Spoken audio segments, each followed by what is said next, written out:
أعوذ بالله من الشيطان الرجيم بسم الله الرحمن الرحيم الحمد لله رب العالمين الرحمن الرحيم مالك. السلام علیکم ناظرین کرام، اس کے قبل کی قسط میں ہم لوگ رسول خدا صلی اللہ علیہ وسلم کی ہجرت کے بارے میں بات کر رہے تھے، اور آپ لوگوں کے سامنے میں نے رسول کی ہجرت کے بارے میں چند باتیں بیان کی. اور جب رسول خدا صلی اللہ علیہ وسلم ہجرت کر کے مکے سے مدینے کی طرف پہنچے تو مدینے والوں کو پہلے سے پتا تھا کہ رسول مدینے میں آنے والے ہیں، تو وہ لوگ صبح کے وقت نکلتے تھے. اور یہاں تک کہ علامہ طبرسی کا بیان ہے کہ صرف مرد ہی نہیں نکلتے تھے بلکہ ان کے ساتھ عورتیں اور بچے بھی نکلتے تھے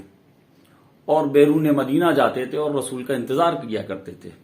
یہاں تک انتظار کرتے تھے کہ جب آفتاب کی تمازت زیادہ بڑھ جاتی تھی، گرمی زیادہ بڑھ جاتی تھی، شدت بڑھ جاتی تھی گرمی کی، تب تک وہ وہاں رہتے تھے، اور جب برداشت کے باہر گرمی پڑنے لگتی تھی تو وہ مدینے واپس آ جایا کرتے تھے. اس طریقے سے کئی دن گزرا، اور یہاں تک کہ تقریباً وہ 5واں دن تھا کہ اسی طریقے سے مدینے کے افراد رسول کے استقبال کے لیے مدینے کے باہر پہنچے. اور جب تمازت آفتاب زیادہ بڑھ گئی اور گرمی زیادہ لگنے لگی، گرمی کی شدت ہونے لگی، تو وہ مایوس ہو کر واپس ہی آ رہے تھے کہ ایک آواز آئی. وہ آواز کسی یہودی کی تھی جو ایک ٹیلے پر کھڑا ہو کر دور سے نظر دوڑائے ہوئے تھا، دوڑا رہا تھا اور دیکھ رہا تھا کہ کوئی آ رہا ہے کہ نہیں. اس نے آواز لگائی کہ جس کا تم انتظار کر رہے تھے وہ آ گیا. بس اس کا یہ آواز کا سننا تھا کہ سبھی مرد و عورت اور بچے سب خوش ہو گئے. یہاں تک کہ کنیزیں بھی ساتھ میں تھی، وہ بھی خوش ہو گئی اور نعرہ تکبیر کی آواز بلند ہونے لگی کہ رسول مدینے میں تشریف لے آئے. اور رسول کا یہ مدینے کا بیرونی مدینہ یعنی مدینے کے باہر یہ انتظار ہو رہا ہے. اور جب رسول خدا صلی اللہ علیہ وسلم وہاں تشریف لائے یعنی بیرون مدینہ، تو پھر وہیں ٹھہر گئے. نعرہ تکبیر کی آواز بلند ہونے لگی اور سبھی حشاش و بشاش تھے، سب خوش تھے کہ رسول اللہ صلی اللہ علیہ وسلم آ گئے. رسول نے وہیں قیام کیا، اور یہ جو مدینے کے باہر جو وہ علاقہ تھا جسے قبا کا علاقہ کہتے ہیں، اور بنی عمرو بن عوف کا قبیلہ تھا وہاں پر، وہیں بنی عمرو بن عوف کے قبیلے میں وہ آپ نے کلثوم بن حزام کے ہاں قیام کیا. اور اس میں بھی یہ بات ہے کہ کچھ لوگ یہ کہتے ہیں کہ اس کے علاوہ دوسرا نام لیتے ہیں، سعد بن خشیمہ کا نام بھی لیتے ہیں کہ ان کے کیا آپ نے قیام کیا. لیکن جن لوگوں نے یہ بتایا کہ جن کا یہ خیال ہے کہ کلثوم بن حزم کے ہاں آپ نے قیام کیا، ان کا یہ کہنا ہے کہ قیام تو انہوں نے کلثوم بن حزم کے ہاں ہی کیا تھا، لیکن چونکہ سعد بن خشیمہ شادی شدہ نہیں تھے اور ان کا گھر ایک ایسا گھر تھا جو مردانہ گھر تھا، شادی شدہ نہ ہونے کی وجہ سے رسول وہاں پر زیادہ اچھا محسوس کرتے تھے اور وہیں دن میں چلے جایا کرتے تھے اور لوگوں سے ملاقاتیں وہیں کیا کرتے تھے. تو لوگ جو وہاں پر ان سے ملاقات جن لوگوں نے کیا تو انہوں نے یہی سمجھا کہ یہ سعد بن خشیمہ کے یہاں ہی رسول ٹھہرے ہوئے ہیں، لیکن اصل میں وہ کلثوم بن حزام کیا ہی ٹھہرے ہوئے تھے. اور اس کے بعد وہاں پر آپ کا قیام، جیسا کہ ابن سعد نے طبقات میں لکھا ہے کہ تقریباً 14 دن وہاں پر آپ کا قیام تھا، یعنی مدینے کے باہر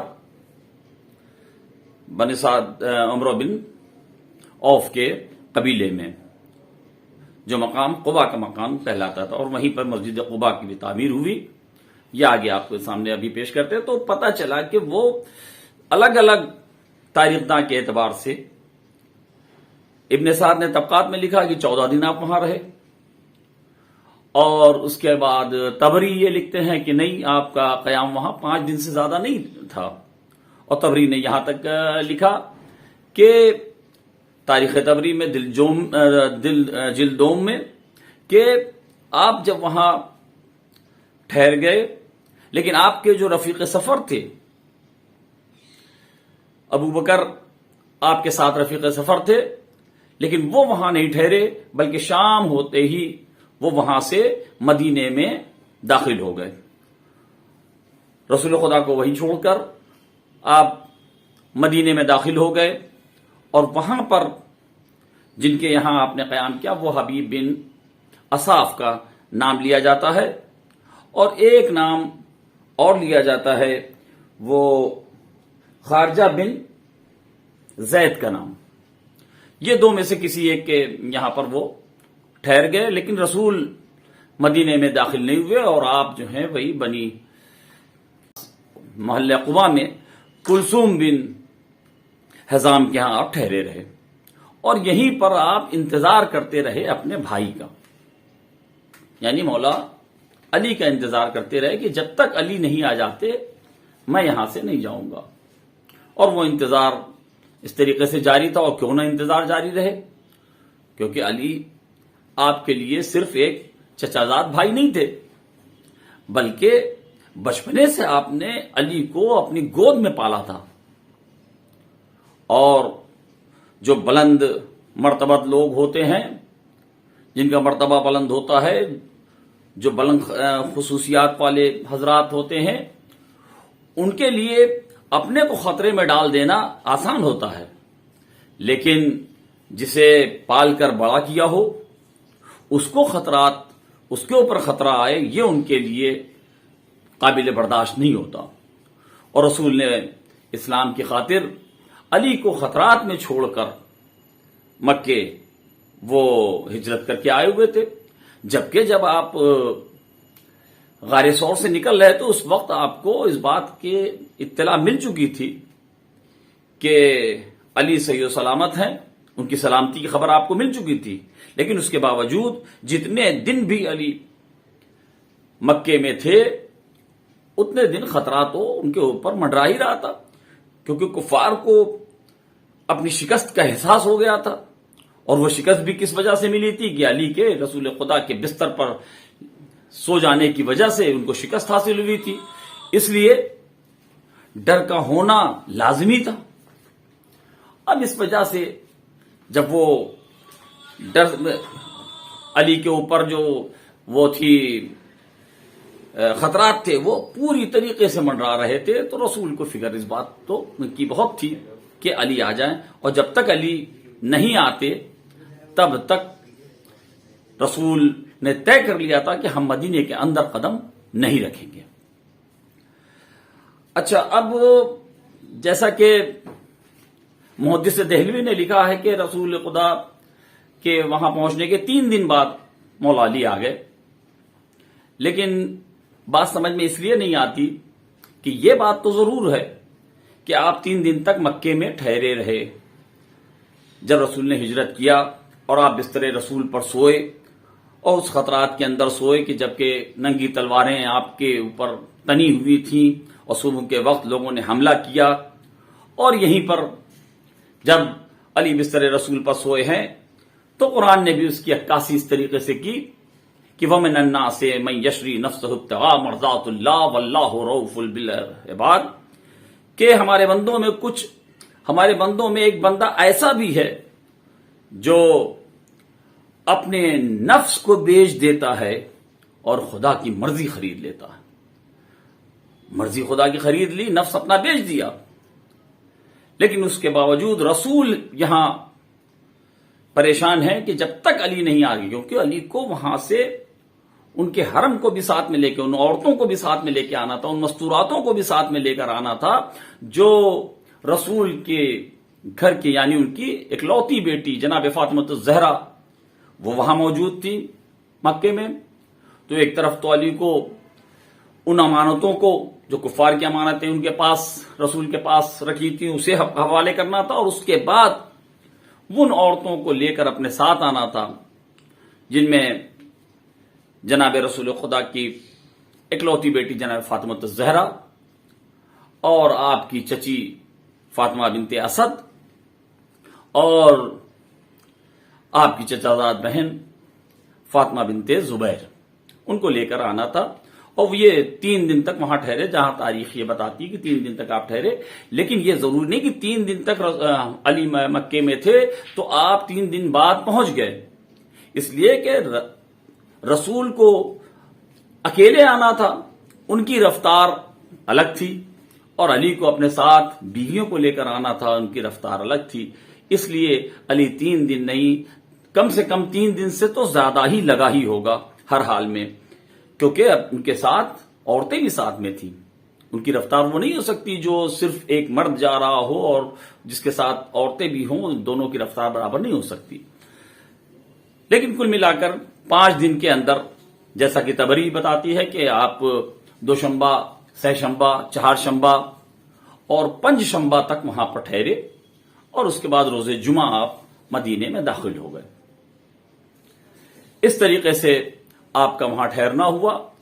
اب وہ ٹھہرنے میں جو وہ قبیلہ تھا جسے کہ قبا کا علاقہ کہلاتے ہیں، اور وہاں پر جو مسجد تعمیر ہوئی اسے مسجد قبا کا نام دیا گیا، جو آج بھی مسلمانوں کے لیے قابل احترام ہے،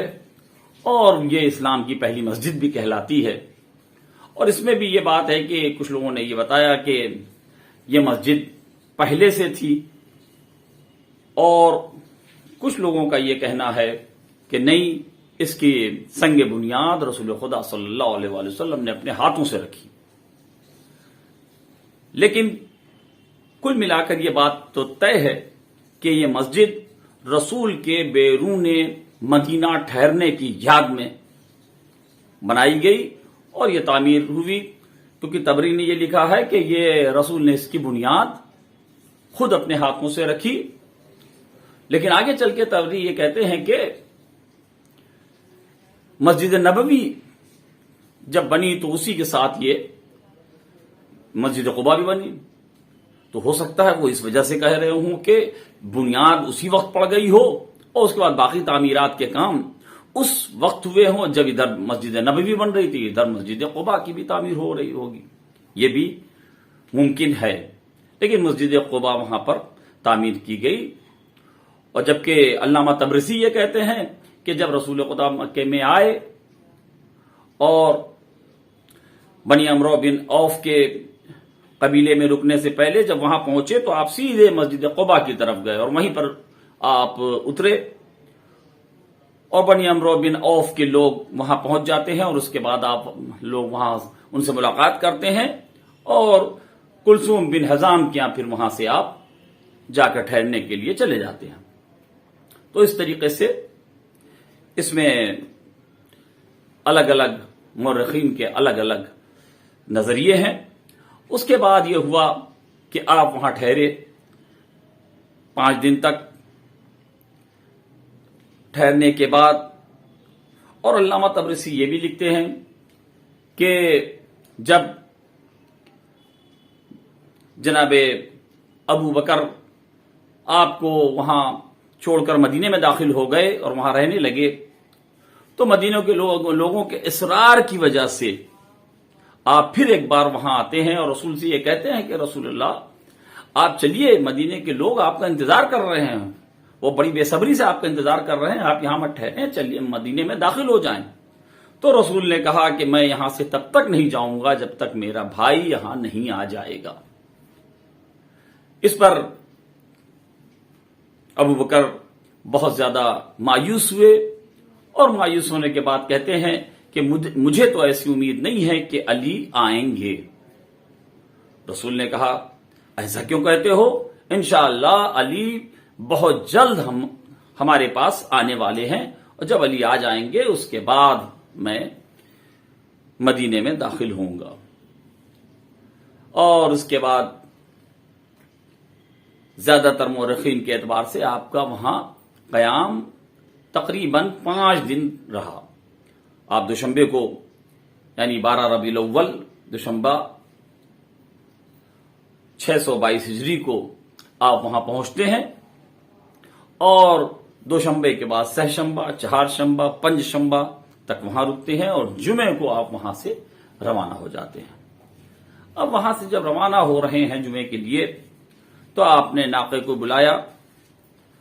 ناقے پر سوار ہوئے، دونوں جانب مسلمان ساتھ ہوتے ہیں اور مسلح ہوتے ہیں، یعنی اسلحہ لگانے کے بعد ساتھ ساتھ چل رہے ہیں دائیں بائیں. اور اس کے بعد آپ کی جو حرم ہیں یعنی جو عورتیں جو مکے سے آئی ہیں سب ساتھ میں، مولا علی کے ساتھ جو آئی تھی وہ لوگ، ان کی سواریاں ساتھ ساتھ، اور آپ بڑھتے جاتے ہیں. جب لوگوں کو یہ پتا چلا کہ رسول خدا مدینے میں داخل ہو رہے ہیں تو لوگ اپنے گھروں سے نکل آئے، خوشی کی وجہ سے سب اپنے گھروں سے نکل آئے. اور رسول کی سواری جیسے جیسے آگے بڑھتی تھی ہر انسان اس سواری کو روک کر رسول سے اس بات کی گزارش کرتا تھا کہ آپ ہمارے یہاں قیام کیجئے، آپ ہمارے یہاں قیام کیجئے. اب رسول جو اتنے بلند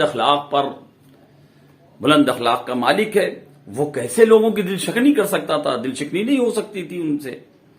تو آپ سب کو دعائیں دیتے رہے اور اس کے بعد یہ کہتے تھے کہ ہماری سواری کو چھوڑ دو، اسے جانے دو، اللہ جہاں